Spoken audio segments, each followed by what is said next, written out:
Selamat pagi, apa kabar? Luar biasa ya, kita tetap mau berkata kita punya Tuhan yang luar biasa. Iya Bapak Ibu, tema firman Tuhan seperti yang disampaikan Bapak Gembala tadi adalah iman yang menggerakkan kepedulian. Memang harusnya iman kita itu bertumbuh, katakan amin, bertumbuh ya. Iman itu tidak statis, tidak berhenti tetapi bertumbuh. Nah iman yang bertumbuh, iman yang dewasa itu adalah iman yang mengubahkan hidup seseorang. Kalau kita berkata beriman tapi hidup kita nggak berubah, ya berarti belum sempurna imannya.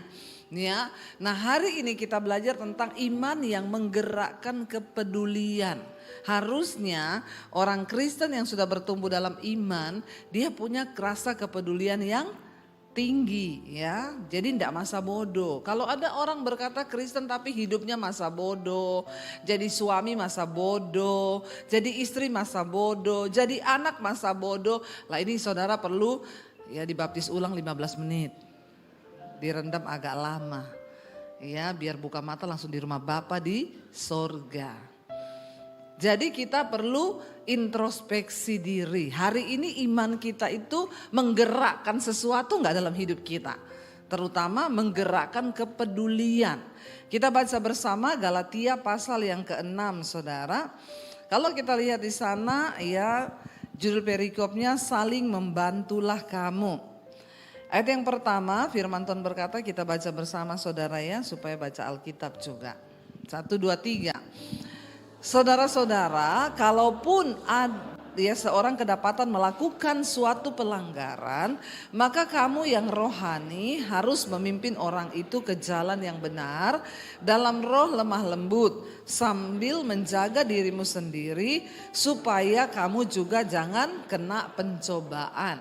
Seharusnya di dalam gereja, dalam komunitas kita, di dalam rumah tangga kita, kalau ada seorang yang kedapatan melakukan sebuah pelanggaran, maka kita ini yang sudah rohani, saya mau tanya dulu, siapa yang merasa sudah menjadi manusia rohani di sini? Enggak ada. Ampuni mereka ini Tuhan. Ya, kita semua ini yang sudah menerima Yesus sudah diubahkan menjadi manusia rohani karena dagingnya sudah mulai mati. Amin. Jadi siapa yang merasa menjadi manusia rohani di sini? Enggak ada lagi, pulang saja saudara. Ya, harusnya kita ini kenapa disebut manusia rohani? Karena kita sudah mengalami perjumpaan dengan Tuhan Yesus, hidup kita diubahkan, semua kedagingan kita dimatikan sehingga lambat laun kita ini diubah menjadi manusia rohani. Ya, nah dikatakan di sini kalau ada seorang kedapatan melakukan suatu pelanggaran, maka kamu yang rohani. Nah hari ini saya mau berbicara kepada orang Kristen yang harusnya adalah orang yang rohani. Ya jangan duniawi, kita ini semua dikatakan manusia rohani. Maka kamu yang rohani harus memimpin orang itu ke jalan yang benar. Masalahnya gini, lah itu dia Bu, orang saya aja juga melakukan pelanggaran tiap hari. Bagaimana bisa saya membimbing orang lain? Ya kita dulu nih saudara harus dibaharui menjadi manusia rohani. Setelah kita menjadi manusia rohani, barulah kita bisa membimbing orang lain. Nah, saya berdoa nih jemaat-jemaat ini biar menjadi manusia rohani. Sebagai seorang ayah dalam keluarga, engkau harus membimbing anak-anakmu menjadi manusia rohani. Tapi kalau ayahnya aja belum rohani, terus bagaimana memimpin anaknya dan istrinya menjadi rohani? Yang ada jadi rohana. Ya, jadi kita bertobat dulu kita nih sendiri nih Bapak Ibu. Ya gak mungkin kita bisa membimbing orang, anak, kita nih semua dipanggil menjadi hamba Tuhan loh. Menjadi gembala, bukan gembala di gereja, tapi gembala dalam kehidupan kita sehari-hari. Kita harus menggembalakan anak kita, cucu kita, amin. Ya, orang-orang yang belum bertobat, kita nih semua terpanggil menjadi hamba Tuhan, menjadi gembala. yang artinya harus membimbing orang. Nah kalau ada orang melakukan pelanggaran, maka kita ini yang sudah rohani harus memimpin orang itu ke jalan yang benar. Karena kita juga sudah berdiri di jalan yang benar. Nah kalau kita masih berdiri di jalan yang salah, bagaimana mungkin? Orang Jawa bilang itu, ya kalau orang tuh gak bertobat saudara, itu gajah di belangkoni, iso khotbah ora iso ngelakoni. Jangan sampai begitu. Kita ini dituntut menjadi manusia rohani yang harus bisa membawa orang lain. Nah bapak-bapak kan kamu gak bisa ngomong ke anakmu, kamu jangan merokok loh ya. Kamu tahu rokok itu gak bagus loh. Ya lah kok bapak merokok, kan bapak, kamu gak boleh. Lah ada bapak kayak begini saudara. Bagaimana mungkin engkau bisa menjadi terang ya bagi sekelilingmu kalau kau sendiri saja tidak menjadi pelaku firman. Lah bapak mau ngomong apa sama anak, nggak boleh selingkuh, loh bapaknya juga selingkuh. Ya ndak bisa. Jadi hari ini kita semua putuskan dulu, kita harus menjadi manusia rohani. Baru iman itu bisa menggerakkan kepedulian. Kenapa orang Kristen nggak peduli? Karena dia sendiri belum menjadi manusia rohani. Dia sendiri belum bertobat. Ya, tapi saya berdoa semua jemaat yang ada di Bogor hari ini semua menjadi manusia rohani. Karena tidak ada pilihan. Kalau kita nggak jadi manusia rohani, kita nggak terangkat loh saudara. Ya, pada waktu kedatangan Tuhan, saya selalu ulangi, hati-hati orang yang masuk dalam kerajaan Allah di sorga yang mulia itu bukan orang sembarangan. Ya, tetapi orang-orang yang terpilih yang menjadi manusia rohani. Ya, sambil dikatakan apa? Menjaga dirimu sendiri supaya kamu jangan jatuh dalam pencobaan. Ya, hamba Tuhan misalnya di gereja ada yang selingkuh. Ya, nah kita ini kan mau membimbing. Dulu ada teman saya saudara, pendeta laki-laki. Ada ibu-ibu itu dia berantem terus sama suaminya. Saya sudah bilang, Pak, sebaiknya ibu-ibu saya yang konseling, bapak kan laki-laki. Jadi biar saya aja yang konseling. Jawabannya gini, oh enggak apa-apa Bu Debi, saya kuat kok imannya. Ya udah saya biarin saudara. Ya konseling. Ya tadinya awalnya konseling, lama-lama konsleting. Ya karena arusnya beda. Tadinya datang, Pak Pendeta, suami saya itu kasar, tukang pukul begini-begini. Ya dirangkul lah ya. Kan orang tuh kalau konseling ya enaknya kita harus sesama perempuan atau sama laki-laki. Kan kalau ibu-ibu gitu dangis kan kita bisa peluk toh. Ya ibu yang kuat, ya ibu percaya Tuhan mengasihi. Lah kalau laki-laki dan perempuan saudara. Ya awalnya cuma tepuk-tepuk bahu. Ibu yang kuat ya ibu ya. Lama-lama sudah sandar di bahu. Nah ini bahaya. Dan apa yang terjadi benar saudara. Ya akhirnya selingkuh ini ibu sama pendeta. Ya sampai berakhir perceraian. Istrinya itu selingkuh bercerai dengan suaminya, pendeta juga cerai dengan istrinya. Maka hancurlah semua yang sudah dibangun. Jangan merasa kuat. Ya kita harus menjaga diri supaya jangan jatuh dalam pencobaan. Ya saya kalau konseling bapak-bapak ya di samping suami saya speaker. Ya supaya suami saya juga mendengar.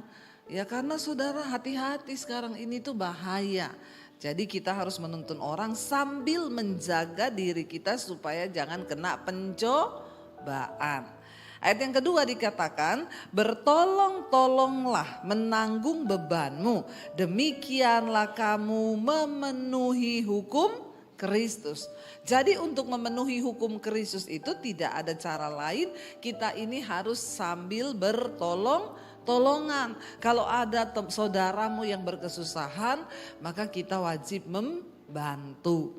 Ya, jangan menutup mata. Orang yang imannya hidup itu, dia itu nggak tahan lihat orang menderita. Saya berlatih sampai hari ini saudara. Tuhan beri saya kepekaan, siapa yang harus saya bantu. Dan setiap hari saya pasti berjumpa dengan orang yang harus saya bantu. Dan Tuhan itu gak pernah berhutang. Waktu kita membantu orang lain, dia terus memberkati kita. Sebab firman Tuhan berkata, Allah yang menyediakan benih bagi para penabur. Waktu kita ini menjadi orang yang suka menabur, menabur kasih, menabur duit, menabur doa, maka Tuhan akan melimpahkan hidup kita. Saudara, ternyata untuk berbuat kasih kepada orang lain itu kebutuhan loh bagi jiwa kita. Orang yang tidak pernah memberi perhatian, memberi uang, memberi bantuan sama orang lain, itu pasti kau stres dalam hidupmu. Pasti jarang tersenyum, ya mukanya muram, bahkan cenderung sakit jiwa. Kenapa? Karena kebutuhan manusia itu adalah berbagi kasih dengan orang lain. Makanya Alkitab berkata, terlebih berkat memberi daripada menerima. Waktu kita bisa memberi, ada sukacita tersendiri dalam hidup kita. Makanya dikatakan di sini, ayo saling bertolong-tolonglah menanggung bebanmu, demikianlah kamu memenuhi hukum Kristus. Jadi kalau kita berkata kita anak Tuhan, tapi tutup mata dengan penderitaan orang lain, maka kau bukanlah anak Tuhan. Biar orang mengenal kita lewat perbuatan kita, dan orang akan berkata, ih dia tuh Kristen loh. Ya, orangnya baiknya luar biasa, amin. Ya, itu harus terjadi dalam hidup kita. Ya, kalau engkau punya kelebihan, jangan terlalu pelit berbagi dengan orang di sekelilingmu. Banyak dari kita yang gagal menjadi berkat karena pelit. Bilang kanan kirimu, jangan pelit kau. Ya, bertolong-tolonglah menanggung bebanmu. Ya, ayat yang ketiga berkata, baca bersama. Ya, kalau apa dikatakan ayat 3, sebab kalau seorang menyangka bahwa ia berarti, padahal ia sama sekali tidak berarti, ia menipu dirinya sendiri. Banyak orang yang kepedean, merasa bahwa dia itu berarti banget, padahal pelitnya setengah mati. Ya, kau menipu diri, ndak usah menipu diri saudara. Ya, biar orang lain merasakan hidup kita. Jangan menyangka atau merasa kepedean ya, sebab kalau seorang menyangka bahwa ia berarti padahal ia sama sekali tidak berarti, maka ia menipu diri. Nah, banyak orang Kristen itu suka menipu diri, merasa paling berarti ya, di dalam dirinya itu merasa paling berarti. Kasih kolekta aja 2.000. Maaf ya, maaf. Saya nggak bicara tentang nilai, tapi saya bicara tentang sikap hati saudara. Sering kali ada orang-orang yang dia itu buat apa tuh rela keluarin uang banyak. Tapi ke gereja ngasihnya 2.000, 5.000, masih ada di sini, bertobat kau. Tidak mungkin hidupmu diberkati. Ya, saya nggak bicara kalau saudara miskin. Kalau memang saudara hanya punya 1.000 dan tinggal itu pemberian terbaik di mata Tuhan. Ya, tapi kalau kita bisa melakukan yang lain itu lebih, ngopi bisa bayar 30.000, kolekta 5.000. Bertobat loh saudara, bertobat. Kau gak mungkin diberkati. Saya masih lihat banyak orang Kristen yang begitu. 2.000 kolekte. Ya Tuhan ya. Makanya itu uang-uang itu ya. Uang 100.000 bilang, aku ini loh ada di kantongnya orang-orang kaya dibawa ke hotel mulia. Uang 50.000 aku di mall-mall. Uang 2.000 aku di sorga. Kenapa? Tiap minggu di kantong kolekte. Bertobat nih orang Kristen. Ya, saya nih mau bilang sama saudara, kalau saudara itu sama Tuhan aja hitung-hitungan, maka Tuhan hitung-hitungan loh sama kita. Ini bukan soal jumlah ya, saya nggak bicara soal nilai, tapi sikap hatimu loh. Ya, sampai saya pernah mau pelayanan tuh di kota, naik Grab ya zaman dulu. Sopir Grabnya kasih saya kembalian, sopir taksinya kasih saya kembalian. Uang 1.000, 2.000. Saya bilang, Mas kenapa sih dikembaliin uang kecil-kecil receh-receh begini? Loh ibu, biasanya orang Kristen itu kalau ke gereja minta tuker duit yang kecil, katanya buat kolekte. Oh Tuhan Yesus, sampai supir taksi aja tahu loh. Orang Kristen kalau naik taksi minta tukeran duit. Ya, ke warung tuker duit. Ke kafe gak pernah tuker duit. Nonton bioskop gak pernah tuker duit. Bertobat. Ya, kita mau bicara soal menjadi berkat, kepedulian. Udah gitu di gereja merasa paling berarti. Ya, padahal Bapak Ibu, maaf. Yesus memberikan perumpamaan seorang yang memberi yang terbaik di bait Allah adalah seorang janda miskin. Kenapa? Banyak yang ngasih dolar banyak di situ. Tapi Yesus bilang, Dari semua orang yang memberi ini, persembahan terbesar itu yang beri hanya uang receh kepingan dari seorang janda miskin. Lalu murid-murid tanya, loh Tuhan kan banyak yang ngasih lebih besar dari itu. Mereka memberi dari kelebihan. Tapi janda miskin ini, dia beri semua yang dia miliki, tinggal itu. Dia persembahkan itu. Dan Tuhan itu melihat hati. Nah kalau di dompetmu masih ada 20 ribu, 50 ribu, 100 ribu tapi kau kasih kolektor 2 ribu. Maaf saudara. Makanya hidupmu terkutuk. Ya karena kau bagi Tuhan saja gak bisa belajar memberi yang terbaik. Ya saya tidak bicara soal nilai tapi sikap hati. Karena Tuhan melihat sikap hati. Banyak. Ya, yang lebih gila lagi mau ke gereja beli permen di warung. Permennya berapa bu? 10 ribu. Tuker ya biar ada kembalian buat kolektor. Beli permen 10 ribu, 2 ribunya buat kolektor. Auzubillahi minasyaitonirrahmanirrahim. Ya, saya sudah habis kata-kata dengan orang Kristen model begini. Makanya hidupmu enggak diberkati Tuhan. Bertobat saudara. Kita ini datang seminggu sekali ke gereja. Ya, bawalah persembahan yang terbaik yang sudah kau tata ya dari rumah kau persembahkan untuk Tuhan, itu uang yang baru yang terbaik yang kau punya. Segala sesuatu yang kau lakukan dengan iman itu pasti mendatangkan berkat. Amin saudara. Ya, karena ini kita lagi bicara kepedulian ya. Nanti ini khotbah saya dipotong orang lagi, dasar pendeta mata duitan. Kita ini sekarang serba salah, ngajari apa-apa sama jemaat, dipotong, dipelintir, diomongi pendeta mata duitan. Padahal saya harus mengajarkan ini. Karena kalau saya tidak mengajarkan ini, saudara gak diberkati. Ini firman Tuhan. Ya, sekali lagi bukan soal jumlah, tapi sikap hatimu. Kalau kau memang tinggal punya 2.000 itu, tinggal itu yang kau punya, nah itu terbesar malah. Tapi kalau kau masih punya 20 ribu, masih punya 50, 100 tapi kau beri itu, maka ya Tuhan melihat hatimu. Terjadilah itu. Jangan pernah merasa dirinya berarti. Ya, barang siapa menganggap dirinya berarti, padahal ia sama sekali tidak berarti, ia menipu dirinya sendiri. Ada orang bisa menipu diri sendiri? Saya mau tanya sama saudara. Saudara bisa tipu gak diri saudara sendiri? Ya enggak bisa lah, wong kau tahu kok kebenarannya. Bagaimana bisa kau tipu dirimu sendiri? Kau bisa tipu dirimu sendiri? Saya selingkuh nih, tapi saya bilang enggak, saya enggak selingkuh, saya enggak selingkuh. Lah kan saya tahu diri saya selingkuh. Tapi kok saya bilang saya enggak selingkuh? Kan enggak bisa kita tipu diri sendiri. Tapi orang yang menyangka bahwa dia itu berarti hidupnya, padahal dia sama sekali tidak berarti, nah itu orang yang menipu diri. Ya, dan dia enggak sadar. Ini lebih hebat loh, karena sebenarnya tidak ada orang bisa tipu dirinya sendiri. Cuma orang yang terlalu kepedean, padahal hidupnya nggak berarti, tapi merasa berarti, kau tipu dirimu. Ini lebih hebat dari penipu ulung manapun. Artinya apa? Orang yang bisa menipu dirinya sendiri itu lebih penipu daripada penipu. Lebih penjahat daripada penjahat. Suami, kalau di rumah kau tidak berfungsi, tapi kau merasa paling hebat, kau penipu loh, lebih daripada penipu. Istri, kalau kita di rumah gak berfungsi, tapi kita merasa sudah kita paling hebat, maka kita ini penipu lebih ulung daripada penipu. Anak-anak, ya kau merasa kau paling berarti di rumah, padahal hidupmu tuh gak berdampak. Bangunmu aja siang, tempat tidurmu aja gak kau beresi. Ya apalagi kau tidak pernah bantu cuci piring atau bersihin rumah, maka kau menipu dirimu sendiri. Dan orang yang bisa menipu dirinya sendiri itu lebih penipu dari penipu. Ya, saya juga baru dapatnya di sini loh ini. Amin saudara. Ini kan lebih ulung daripada ulung. Makanya jangan menjadi Kristen yang menyangka bahwa diri kita ini berarti. Padahal kita ini tidak berarti.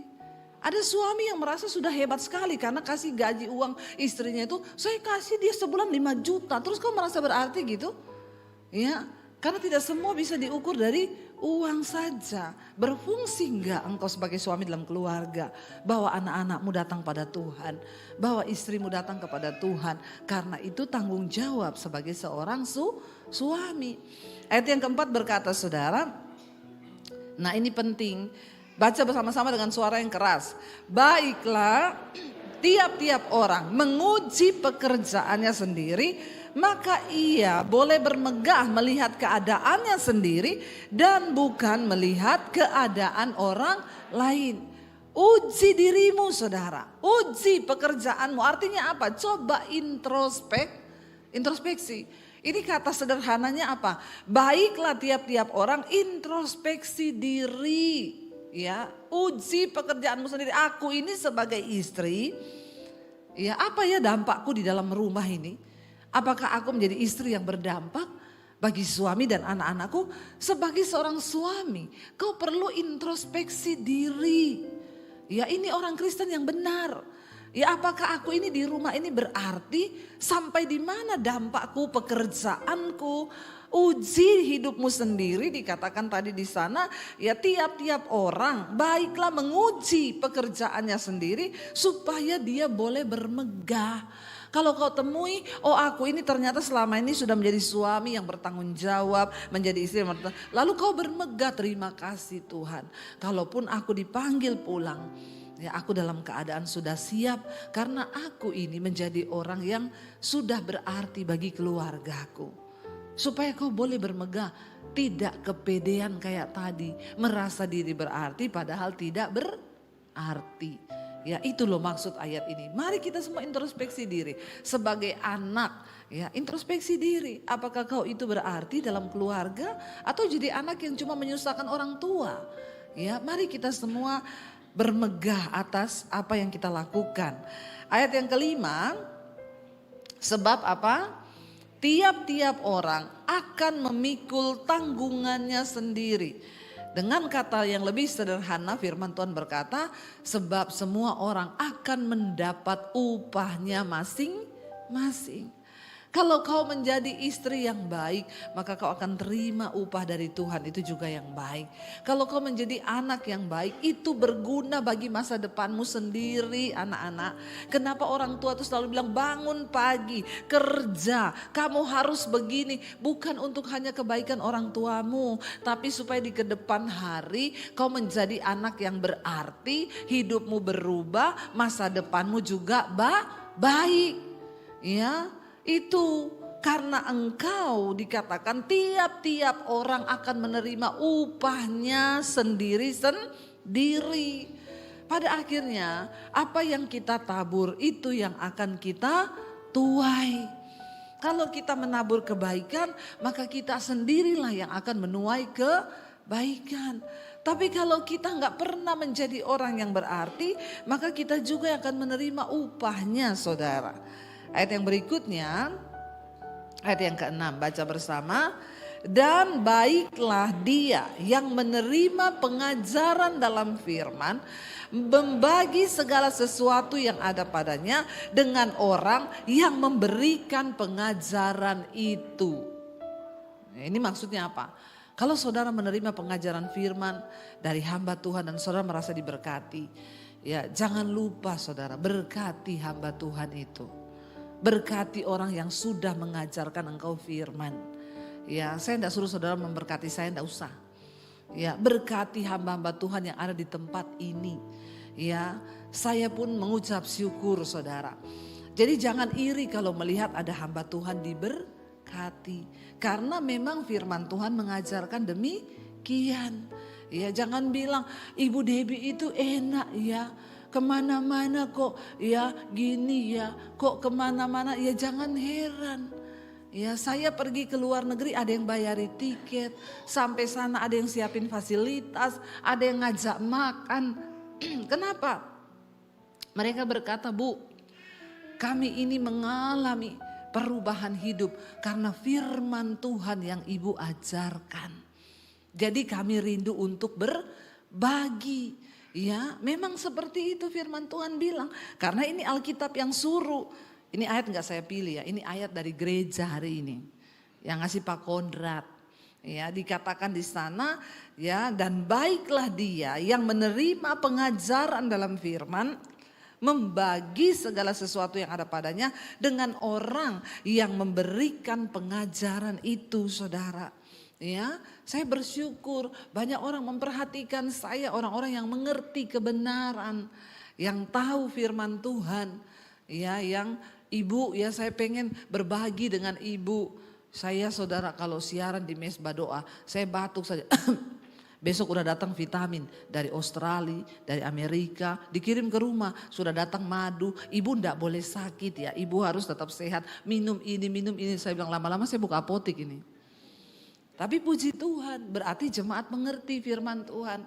Ya selalu ingat, Bu ini saya lagi panen ini, saya kirim ya ke rumah ibu, minta alamat. Ya memang seperti itu. Jadi jangan iri kalau lihat hamba Tuhan itu diberkati. Ya, sebab kalau banyak orang yang merasa diberkati dengan pelayanannya, ya sebaliknya hamba Tuhannya juga ndak usah minta-minta. Ya, apalagi menodong jemaat. Ada yang siaran di TikTok kan, ini orang-orang sudah dengar firman saya, tidak mau kasih bintang sama saya, kasih dong duit buat saya. Nah, ini hamba setan. Ya, bukan hamba Tuhan. Karena seorang hamba Tuhan itu tidak usah merekayasa. Kalau dari Tuhan orang merasa terberkati lewat firman-Mu, lah dia pasti otomatis digerakkan oleh ya Tuhan sendiri. Kita nggak usah ngomong, kita nggak usah ya nodong jemaat harus begini, harus begitu. Nggak perlu saudara. Tuhan itu tidak perlu direkayasa. Sebab semua itu berbicara tentang perkenanan Tuhan. Kalau kita hamba Tuhan hidup benar, kita nggak perlu minta. Maka orang akan mencukupi. Makanya kalau ada orang saudara hamba Tuhan datang, Bu Debbie saya ini butuh, saya buka gereja tapi berat sekarang begini untuk sewa aja nggak bisa. Saya bilang kau berdoa. Apa Tuhan yang suruh kau buka gereja? Karena kalau Tuhan yang suruh, kau nggak perlu minta-minta. Sebab ada perkenanan Tuhan atas hidupmu. Tapi kalau kau sampai minta-minta, merendahkan diri, apalagi mempermalukan Tuhan, itu bukan pekerjaan Tuhan. Mungkin dagingmu sendiri yang kepengen. Karena tidak semua pelayanan itu berasal dari Tuhan. Banyak yang timbul dari hawa nafsu. Orang pengen buka gereja, padahal bukan panggilan. Nah ini yang bahaya. Ya, kenapa sampai hari ini saya nggak buka gereja? Karena Tuhan nggak suruh saya buka gereja. Ya banyak yang bilang Bu sudah waktunya. Memang kalau dipikir secara talenta karunia, ya saya bisa buka gereja. Jemaatnya banyak nggak? Pasti banyak. Kalau saya buka di Bogor, pindah semua apa ke gereja saya. Ya, tapi kan apakah itu Tuhan suruh atau kita yang mau? Nah sebagai hamba Tuhan pun ya kita jangan memanfaatkan firman untuk kepentingan diri kita. Ya enggak boleh apalagi pakai ayat ini. Kamu dengar ya ini ayat lo yang ngomong. Saya ini kan tiap hari khotbah nih. Ya kamu harus bagi segala sesuatu yang ada pada saya. Mobilmu 2 kasih saya 1. Wah ini ya. Ada juga yang begini saudara, ini merusak ini. Ya, tapi saudara kita harus melakukannya semua berdasarkan perkenanan Tuhan. Ayat 7 berkata, baca bersama. Jangan sesat, Allah tidak membiarkan dirinya dipermainkan. Karena apa yang ditabur orang, itu juga yang akan dituainya. Benar kan saya bilang? Jangan sesat. Ya, banyak yang sesat akhirnya ya bawa-bawa nama Tuhan. Ya sebaliknya juga, ayo kita ingat Bapak Ibu, apa yang ditabur orang itu juga yang akan dituainya. Allah itu tidak membiarkan dirinya dipermainkan.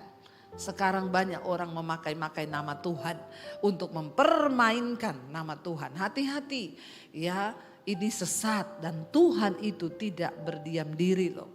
Semua kita harus memberikan pertanggungan jawab di hadapan Tuhan dan ingat kalau kita menabur kebaikan maka kita akan menuai kebaikan. Ya, kalau kita menabur ya dosa maka kita akan menuai badai. Di hidup ini begitu aja. Ya bapak-bapak kalau kau rajin melakukan kebenaran maka pekerjaanmu diberkati, rumah tanggamu diberkati. Tapi kalau kau tidak melakukan kebenaran ya kutuk yang akan kau terima. Sebab apa yang ditabur orang itu juga yang akan dituainya. Ayat yang berikutnya ayat 8, sebab barang siapa menabur dalam dagingnya, ia akan menuai kebinasaan dari dagingnya.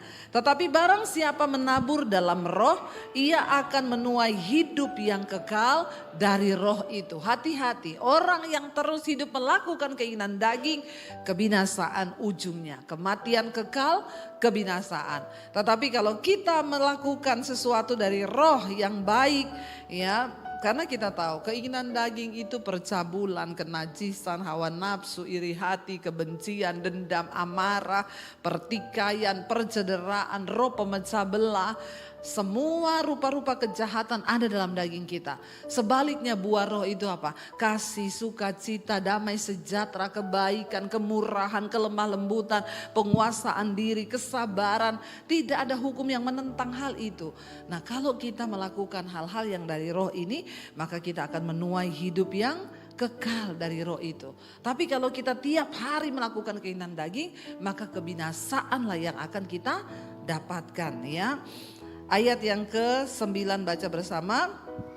Janganlah kita jemu-jemu berbuat baik, karena apabila sudah datang waktunya kita akan menuai jika kita tidak menjadi lemah. Terus berbuat baik saudara, jangan jemu-jemu. Apapun perbuatan baik yang bisa kita lakukan, lakukan saudara. Sebab kalau kita terus melakukan perbuatan baik, maka kita akan menuai jika kita tidak menjadi lemah. Apa yang saya alami hari ini, saya percaya itu adalah bagian tuaian dari yang saya lakukan di masa-masa yang lalu. Ya, semua yang hari ini sedang kau alami itu hasil tuaian. Ayat ini bilang tadi, apa yang kau tabur itu yang akan kau tuai. Dan jangan jemu-jemu berbuat baik, sebab kalau sudah tiba waktunya, karena Alkitab berkata Tuhan itu tidak pernah berhutang. Dia membalaskan segala kebaikan kita bukan hanya nanti ketika kita mati masuk surga, kelamaan keles. Tapi selama kita ada di dunia, Tuhan janji kita akan diberkati, bahkan anak cucu kita juga akan melihat, mengalami berkat Tuhan. Nah, apa yang saya alami hari ini itu bagian dari taburan-taburan saya di masa lalu. Ya, tidak ada saudara orang dapat sesuatu itu ya seperti undian. Hukum tabur tuai ini adalah hukum Allah dan hukum alam. Saudara tanam jagung, ya saudara akan menuai jagung. Kalau kau cuma duduk-duduk terus kau lihat, enak banget itu tetangga ya, petik mangga dia. Kenapa dia petik mangga? Karena dia nanam mangga. Lah kau kepengen metik juga, maling. Ya manjat tembok, ngambil mangga orang. Itu enggak benar. Ya, apa yang ditabur itu akan dituai dan teruslah menabur kebaikan. Kalau kau tidak menjadi lemah, satu saat kau akan menuai itu. Karena Alkitab bilang roti yang kau lempar ke dalam air, pertama waktu kau lempar roti itu tenggelam. Tapi engkau akan menemukannya sesaat berapa lama kemudian dia akan muncul kembali. Artinya apa? Semua taburan kebaikanmu tidak akan pernah hilang di mata Tuhan. Ya, mungkin ketika kita melakukan kebaikan yang kita dapat adalah orang balas jahat. Saya dengan suami berapa kali udah rintis gereja, begitu udah banyak kami ditendang, dibuang begitu saja. Berapa kali kami alami di dalam kehidupan kami pelayanan. Tapi tetaplah menabur kebaikan. Manusia bisa balas jahat, tapi Tuhan tidak pernah tertukar berkatnya. Tuhan itu gak pernah bisa dibohongi. Manusia bisa bohongi kita. Makanya kau enggak usah kepahitan. Kalau ada orang-orang yang Tuhan izinkan mengalami kita sudah berbuat baik dibalas jahat, bersyukur aja. Ya, karena berkatmu itu banyak di hadapan Tuhan. Terus tabur kebaikan. Sekalipun hari ini engkau dapat balasannya kok kayak gini ya, aku sudah melakukan ini. Tapi kan di hadapan Tuhan berkatmu itu tetap ada. Walaupun manusia ya membalas jahat. Tapi Tuhan gak pernah jahat, makanya jangan menjadi lemah. Istilahnya kita sudah menabur nih, ya sudah menabur. Perintisan gereja udah banyak yang datang, orangnya lihat banyak, kita ditendang diambil alih gerejanya. Ya, tapi kita tetap ya udahlah Tuhan, tetap saja menabur kebaikan. Kita di sana pelayanan digituin lagi. Tetap kita melakukan yang baik, lepaskan pengampunan, berjalan. Ini artinya kau tetap kuat. Tapi ada orang-orang yang menjadi lemah. Tuhan sudah tambung nih, sudah ditabung ini segala kebaikanmu, berkatmu. Sudah ditabung Tuhan, tapi tiba-tiba tengah jalan kau jadi lemah. Waktu orang bikin kau sakit hati terus kau kepahitan. Apa itu orang Kristen kayak begitu? Enggak lah, mulai sekarang enggak Tuhan-Tuhanan, enggak gereja-gerejaan. Padahal Tuhan sudah mau memberkati kau ini karena taburan air-air matamu yang lalu. Tapi karena kau menjadi lemah, kau menyangkal Tuhan, kau tinggalkan kebenaran, kau hidup dalam kepahitan, maka berkat itu tidak engkau lihat, saudara. Mari kita mengerti kebenaran ini. Ya, jangan pernah menjadi lemah untuk terus berbuat baik. Yang terakhir ayat 10 berkata, karena itu selama masih ada kesempatan bagi kita, marilah kita berbuat baik kepada semua orang. Tetapi terutama kepada kawan-kawan kita seiman. Kenapa dikatakan begitu? Karena yang dekat itu adalah orang-orang yang seiman. Bohong kita berkata kita berbuat baik kepada orang di luar sana, padahal orang yang dekat kita saja kita tidak perhatikan. Jadi Bapak Ibu, kita berbuat baik bukan hanya untuk kebaikan orang lain, tapi ternyata taburannya juga bagi kita. Sebab Tuhan mencatat setiap upah kebaikan yang saudara lakukan. Saya undang para imam musik maju ke depan. Biarlah kita ini setiap hari, saudara, ya, mau menjadi suratan Kristus yang terbuka, sehingga lewat hidup kita orang lain boleh mengalami Tuhan dan mereka berkata, wow, ya Tuhan itu dahsyat, Tuhan itu ajaib, dan Tuhan sanggup melakukan segala perkara. Saya berdoa jemaat di Bogor ini ya bisa menjadi garam dan terang dunia. Kita beriman bukan hanya percaya, kita beriman bukan hanya di gereja kita berdoa, tapi kita juga ini menjadi alat Tuhan untuk membawa kemuliaan bagi nama Tuhan.